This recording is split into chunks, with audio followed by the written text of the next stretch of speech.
À 2h48 du matin, le 24 mai 1941, un officier naval britannique aperçut quelque chose à travers ses jumelles qui le glaça d'effroi.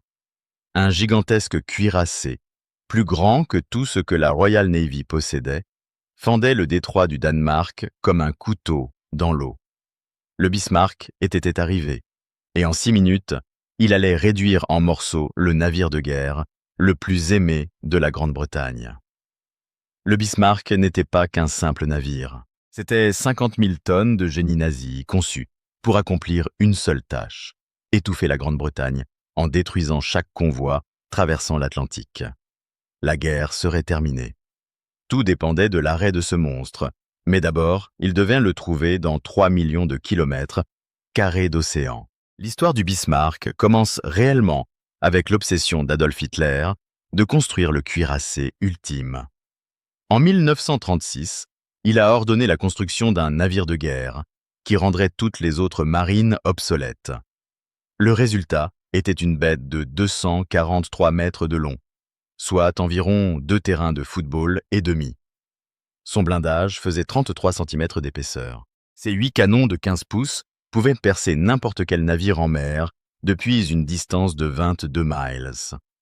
Lorsque le Bismarck a été lancé en 1939, le ministre de la Propagande d'Hitler l'a appelé la fierté de l'Allemagne. Le navire avait tout, sa propre boulangerie, un cabinet dentaire, la climatisation, même un cinéma. L'équipage de 2200 hommes pensait monter à bord d'une forteresse invincible. Ils n'avaient aucune idée qu'ils seraient tous morts dans l'année. Le capitaine Ernst Lindemann connaissait la vérité que les amiraux d'Hitler refusaient d'admettre. Il était seul. La marine allemande ne possédait qu'une poignée de navires majeurs, tandis que la Grande-Bretagne en comptait des douzaines. Si jamais le Bismarck était acculé, il affronterait seul la totalité de la Royal Navy. Lindemann a dit en privé à ses officiers « Nous reviendrons soit en héros, soit pas du tout ». Le 18 mai 1941, le Bismarck a quitté le port pour sa première et unique mission, l'opération Exercice du Rhin. L'objectif était de percer dans l'Atlantique et de détruire les convois marchands. Le navire était accompagné du croiseur lourd, le Prince Eugen. Mais tout le monde savait que le véritable massacre serait l'œuvre du Bismarck. Les espions britanniques en Norvège ont repéré presque immédiatement les navires allemands. Le message qui est parvenu au Premier ministre Winston Churchill était simple et terrifiant. Le Bismarck est sorti. Churchill aurait pâli. Il savait que si le Bismarck atteignait les voies de convoi, il pourrait couler 50 navires marchands avant que quiconque puisse l'arrêter. La Grande-Bretagne survivait déjà à peine, avec de la nourriture rationnée. Cela pourrait être le coup final. La Royal Navy a mobilisé tout ce qui pouvait flotter. Le porte-avions Victorious, les cuirassés King George et Prince de Wales, le croiseur de bataille Hood et des dizaines de croiseurs et de destroyers ont tous convergé vers le détroit du Danemark. C'était la plus grande chasse navale de l'histoire. Le Hood était le navire préféré de la Grande-Bretagne, surnommé le puissant Hood par les journaux. Pendant 20 ans, il a été le plus grand navire de guerre au monde. Lorsque les amiraux britanniques l'ont envoyé à la poursuite du Bismarck, le public s'est détendu. Certainement, le Hood les sauverait. Ils ignoraient que le Hood avait une faille fatale. Son blindage de pont était trop fin. Le 24 mai, à 5h52 du matin, le Hood et le tout nouveau cuirassé Prince de Galles ont repéré le Bismarck. Les Britanniques ont ouvert le feu en premier. Leurs obus ont éclaboussé autour du navire allemand, proche mais sans toucher. Puis le Bismarck a répondu. L'artillerie allemande était parfaite.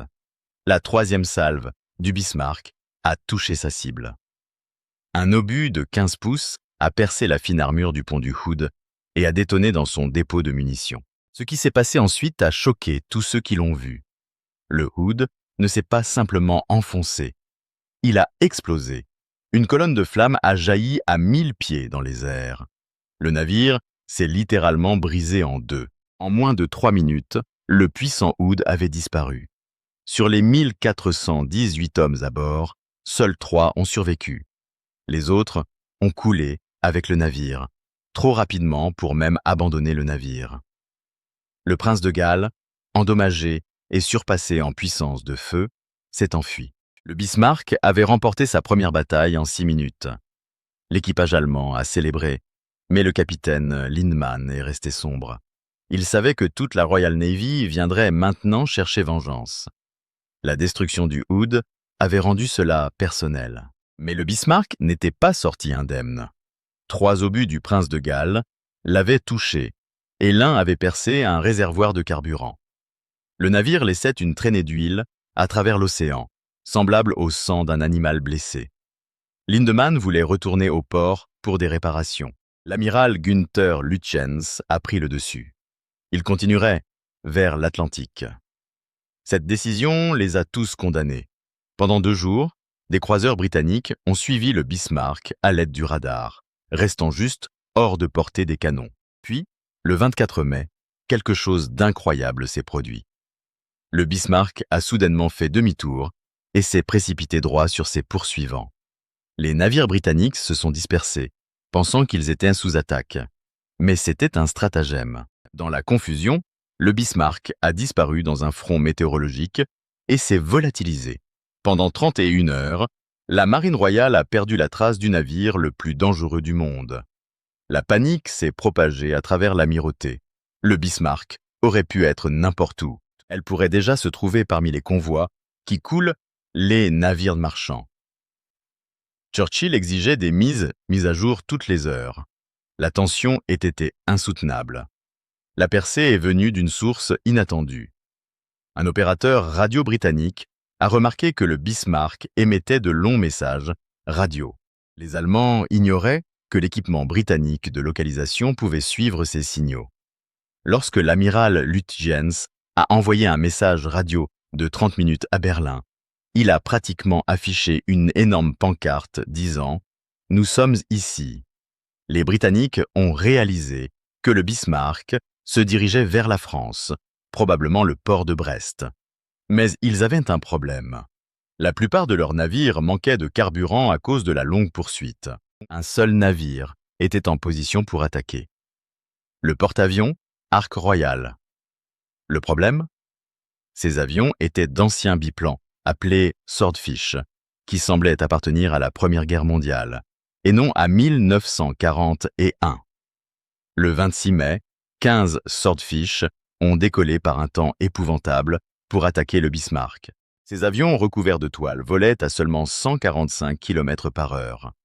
Les canons anti-aériens du Bismarck étaient conçus pour les avions modernes rapides. Les Swordfish lents étaient en réalité trop lents pour que les artilleurs allemands puissent les suivre correctement. 14 torpilles ont manqué leur cible. Mais la 15e torpille a tout changé. Elle a frappé la poupe du Bismarck, bloquant son gouvernail à tribord. Soudain, le puissant cuirassé ne pouvait plus que naviguer en cercle. Il était comme un ours blessé, toujours dangereux, mais incapable de s'échapper.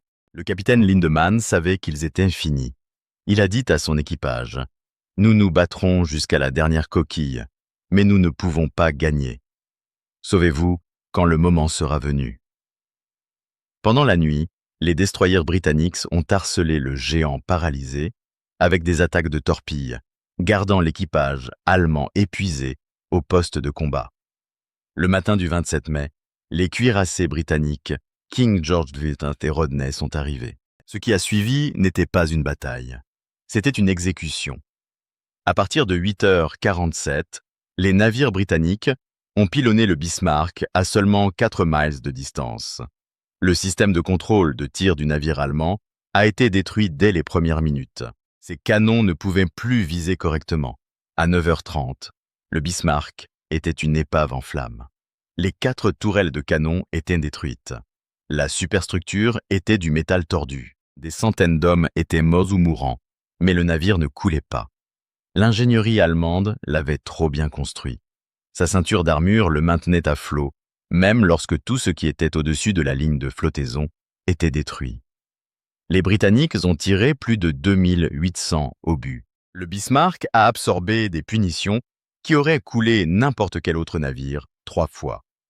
Finalement, l'équipage a ouvert les vannes, inondant le navire de l'intérieur. À 10h39, le Bismarck a chaviré et coulé.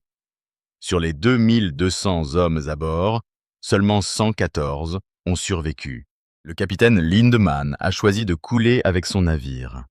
Les survivants ont rapporté l'avoir vu se tenir au garde-à-vous sur le pont, saluant alors que l'eau s'engouffrait, pendant que son navire périssait. L'amiral Lutyens a également péri. Son corps n'a jamais été retrouvé. Le Bismarck avait survécu exactement 8 jours en mer. Il avait détruit le capot en 6 minutes, mais n'a pas survécu face à la puissance combinée d'une marine entière. Sa mort a marqué la fin de l'ère des cuirassés. Plus jamais personne ne construirait de si grands navires de guerre de surface. L'avenir appartenait aux porte-avions et aux sous-marins. L'épave du Bismarck a été découverte en 1989 par Robert Ballard. C'est le même explorateur qui a trouvé le Titanic. Elle repose 3000 sous la surface. Sa coque est encore largement intacte.